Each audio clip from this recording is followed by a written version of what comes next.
বন্ধুসকল আপোনালোকক আমাৰ ইউটিউব চেনেলৰ অন্য এটা ভিডিঅ'লৈ স্বাগতম জনালোঁ। ফৰেষ্ট ডিপাৰ্টমেণ্ট ৰিক্ৰুটমেণ্ট 2024-2025 বন বিভাগত পদ মুকলি হৈ আছে।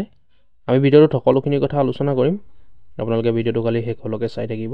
Apply online for MTS clerk আৰু অন্যান্য পোষ্ট মুকলি হৈ আছে। You will find complete information about this job. আপোনালোকে ভিডিঅ'টো শেষলৈকে চাই থাকিব। ইয়াত সকলোখিনি কথা আমি আলোচনা কৰিম। Application process, important dates, application fees, age limit, admit card result, selection process কেনেকুৱা ধৰণৰ হ'ব, exam pattern, cut off, eligibility, number of vacancies, আমি সকলোখিনি কথা, পে স্কেল, সকলোখিনি কথা আমি ভিডিঅ'টোত আলোচনা কৰিম। আপোনালোকে ভিডিঅ'টো খালি শেষলৈকে চাই থাকিব, স্কিপ নকৰাকৈ, তেতিয়াহে বুজি পাব। ফৰেষ্ট ডিপাৰ্টমেণ্ট ৰিক্ৰুটমেণ্ট 2025 ভেকেঞ্চি, বন বিভাগ ভৰ্তি 2024, organisation Wildlife Institute of India. Post name কি ওলাইছে চাওক, junior stenographer, assistant grade 3, driver, cook, lab attendant, technician, technical assistant, এনেকুৱা ধৰণৰ পোষ্টবোৰ মুকলি হৈ আছে। Total post various. Apply mode online মাধ্যমেৰে আপোনালোকে যিহেতু এপ্লাই কৰিব পাৰিব। আৰু কোনে কোনে এপ্লাই কৰিব পাৰিব, মেল আৰু ফিমেল দুয়োটা কেটেগৰী এপ্লাই কৰিব পাৰিব। অকল মেল বুলিয়ে নহয় বা ফিমেল বুলিয়ে নহয়, মেল ফিমেল দুয়োটা কেটেগৰী, পুৰুষ মহিলা দুয়োটা কেটেগৰী এপ্লাই কৰিব পাৰিব। আৰু অল ইণ্ডিয়া, সমগ্ৰ ভাৰতৰ কাৰণে মুকলি হৈ আছে। Forest department recruitment 2025 salary rest 80,000 to 1,12,400, অৰ্থাৎ 18,000 পৰা চেলাৰী আৰম্ভ হ'ব 1,12,400 টকালৈকে। আৰু আপোনালোকে এইটো কনফিউজ নহ'ব যে 2024 কোৱা হৈছে ভিডিঅ'টোত আৰু 2025 কোৱা হৈছে, যিহেতু ডিচেম্বৰ মাহত আৰম্ভ হৈছে অনলাইন এপ্লাই কৰা। আৰু শেষ ডেট তথা লাষ্ট ডেট, অন্তিম সময় আছে, অন্তিম দিন আছে 2025 জানুৱাৰী মাহলৈকে।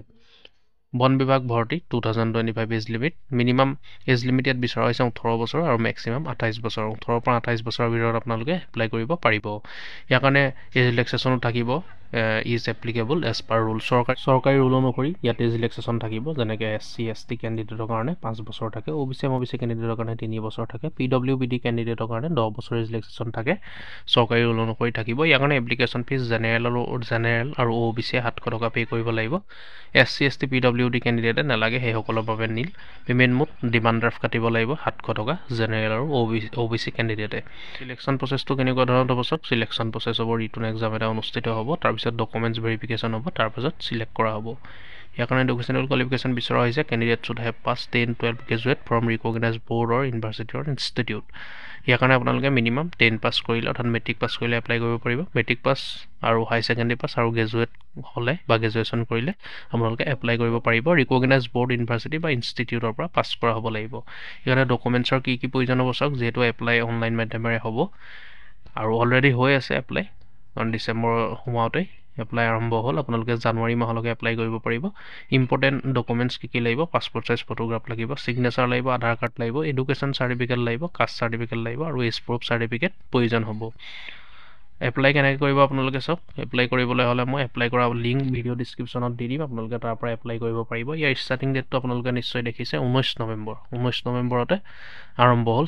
মই ডিচেম্বৰ কৈছিলোঁ আপোনালোকক, কিন্তু 19 নৱেম্বৰতে আৰম্ভ হ'ল আৰু লাষ্ট ডেট আছে 6 জানুৱাৰী 2025লৈকে। যিহেতু নৱেম্বৰ মাহতে এপ্লাই কৰিবলৈ কোৱা হৈছে, মানে ষ্টাৰ্টিং ডেট এপ্লাই অনলাইন কৰা ষ্টাৰ্টিং ডেট আৰম্ভ হৈ গ'ল, অৰ্থাৎ 19 নৱেম্বৰ, আৰু লাষ্ট ডেট হৈ গ'ল 6 জানুৱাৰী 2025লৈকে আপোনালোকে এপ্লাই কৰিব পাৰিব। গতিকে যিসকল ইণ্টাৰেষ্ট হয় আপোনালোকে অতি সোনকালে এপ্লাই কৰি ল'ব, যিহেতু 10 পাছৰ পৰা দিয়া হৈছে।